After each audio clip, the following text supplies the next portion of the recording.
これでわかるピエト・モンドリアン。モチーフを分解して抽象化することを追求した人です。私はモンドリアンのことをよく知るまでは、彼の絵はセンスを大事にした直感的なデザインという印象を持っていたのですが、実際にはもっと明確な原則や哲学がありました。無駄な色や線を削ぎ落とし単純化していく。こちらの絵をご覧ください。赤、青、黄のコンポジション。幾何学的なデザインに原色を配置するスタイル。この面の配置や線の太さなど少し変えただけでも崩れてしまう絶妙のバランスなのだそうです。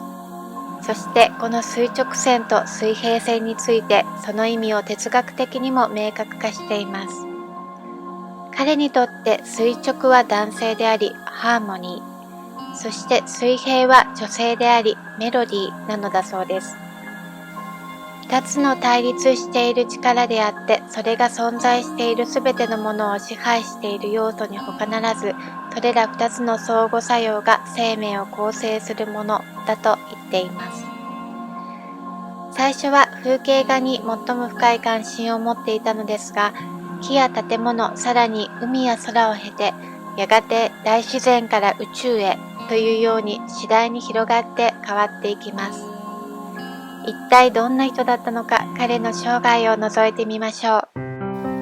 1872年、オランダのアミルスフォールトに生まれる。モンドリアン家は過去にも何人かの画家を送り出していて、当時も叔父が画家だったので、小さい頃よく一緒にスケッチに出るなどして絵に興味を持っていきました。父は趣味で絵を描きながら小学校の校長をしていました。父の希望でモンドリアンは図画の教師の資格を得ましたが、画家になりたいという気持ちが抑えきれず、20歳の時アムステルダム国立美術アカデミーに入学し、本格的に絵を学びます。当時オランダの美術界を支配していたのはハーグ派と呼ばれるちょっとくすんだ色合いの多い風景画。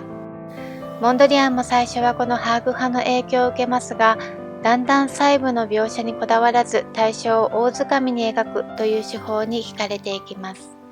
その後、ピカソやブラックが提唱するキュビズムに深い感銘を受け、1911年パリに移ります。そしてそれから彼の考えるキュビズムの先を目指すことになります。1914年、父親の病気の知らせを受けてオランダに戻りましたが、第一次大戦のためにパリに戻れなくなりオランダに残ります。しかし戦争の最中、多くの芸術家と知り合いました。そしてテオパン・ドースブルフと出会い、それが大きな転機となりました。1917年にはドースブルフと共に芸術雑誌デステイルを創刊。ここで新造形主義と呼ばれる芸術理論を唱えました。例えば造形手段は三原色赤、青、黄および無彩色白、黒、グレーの平面または直方体であること。バランスは配置と生きたリズムを生み出す比例の手段であることなど。1919年パリに戻り活動、コンポジションをたくさん制作します。ですがまた次の世界大戦が近づいてきて戦火を避けるために1938年ロンドンへ移るも、翌年第二次世界大戦勃発。